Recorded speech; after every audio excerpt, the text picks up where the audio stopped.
اہل سنت نے یہ آخری حوالہ پیش کر کے پھر میں اپنی گفتگو کو سمیٹوں گا. اعلیٰ حضرت امام اہل سنت نے صدیق اکبر رضی اللہ تعالیٰ عنہ کی افضلیت کے حوالے سے سورہ لیل اور سورہ حجرات کی 2 آیات کا ترجمہ خلاصہ اور تشریح بیان کرنے کے حوالے سے عربی زبان میں ایک رسالہ لکھا جس کا اردو ترجمہ موجود ہے. فتاوی رضویہ شریف کی 28ویں جلد میں آخری رسالہ ہے. اس رسالے کا نام ہے الزلال العنقا من بحر سبقۃ الاذکا. صدیق اکبر کی افضلیت کے حوالے سے یہ اعلیٰ حضرت کی تحقیق ہے. اس رسالے کے اختتام پر آخری صفحے پر اعلیٰ حضرت نے ایک عبارت تحریر کی ہے. وہ بڑی توجہ کے ساتھ سماعت فرمائیے. انشاءاللہ آپ کے عقیدے کو مزید 4 چاند لگیں گے اور انشاءاللہ عقیدے میں مزید جو ہے وہ پختگی آئے گی. 28ویں جلد کا یہ آخری رسالہ ہے اور اس رسالے کا آخری صفحہ ہے.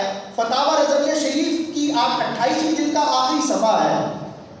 یعنی میں نے آپ کے لیے بہت آسان کر دیا. جو مخرجہ رضا فاؤنڈیشن کا فتاوی رضویہ شریف ہے 28ویں جلد آپ نکالیں, اس جلد کا سب سے آخری صفحہ آپ دیکھیں, آپ کو یہ عبارت نظر آئے گی کہ جناب صدیق اکبر کون ہے. دیکھیں نبیوں کے بعد اگلا درجہ ہوتا ہے صدیقین کا, جس میں سارے صحابہ بھی آتے ہیں, سارے صحابہ صدیق ہیں.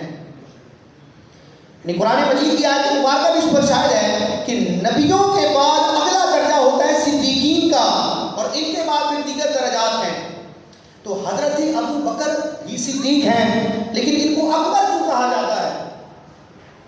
دیگر اولیاء, دیگر صحابہ صدیق اور ابو بکر جو ہے صدیق اکبر, وجہ کیا ہے؟ تو اعلیٰ حضرت امام اہل سنت نے الزلال العنقا من بحر سبقۃ الاذکا اس رسالے کے اختتام پر شیخ محی الدین ابن عربی رحمۃ اللہ تعالی علیہ کا حوالہ دیتے ہوئے فرمایا کہ ابو بکر کے مقام کو تم نے کیا جانا کہ کیا ہے؟ فرمایا ایک ہے نبوت کا درجہ, نبوت تشریعی جس پر انبیاء فائز ہوتے ہیں, نبی ہونے کا درجہ. اور فرمایا ایک درجہ ہے مقام صدیقیت کا, صدیق ہونا. ابو بکر کس مرتبے پر ہے؟ فرمایا نبی تو نہیں ہے, عام صدیق بھی نہیں ہے, نبی بھی نہیں ہے, عام صدیق بھی نہیں ہے. ایک ہے نبوت کا درجہ, اس سے اگلا درجہ, اس سے نچلا درجہ ہے صدیقین کا. تو ابو بکر کس مقام پر فائز ہے؟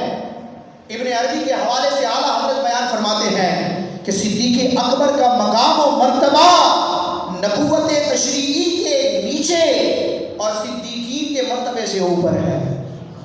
یعنی نبیوں کے درجے کے بعد اور صدیقین کے درجے سے اوپر ایک درجہ ہے اور اس درجے پر ایک ہی ذات فائز ہے جس کا نام ابو بکر صدیق ہے. اور صدیق اکبر رضی اللہ تعالیٰ عنہ کی افضلیت اور شان اور آپ کا جو اسٹیٹس اور مقام ہے, اس مقام میں آپ یکتا روزگار ہیں, تنے تنہا ہیں, کوئی آپ کا ثانی نہیں ہے. اسی وجہ سے ابو بکر کو کہا جاتا ہے صدیق اکبر. اعلیٰ حضرت فتاوی رضویہ شریف کی 15ویں جلد میں فرماتے ہیں کہ علماء نے اس حقیقت کو بیان کیا. نسیم الریاض کا حوالہ دے کر, امام خفاجی کا حوالہ دے کر اعلیٰ حضرت نے رضویہ کی 15ویں جلد میں بیان کیا کہ علماء نے یہ بیان کیا کہ ابو بکر صدیق اکبر ہیں اور مولا علی صدیق اصغر ہیں.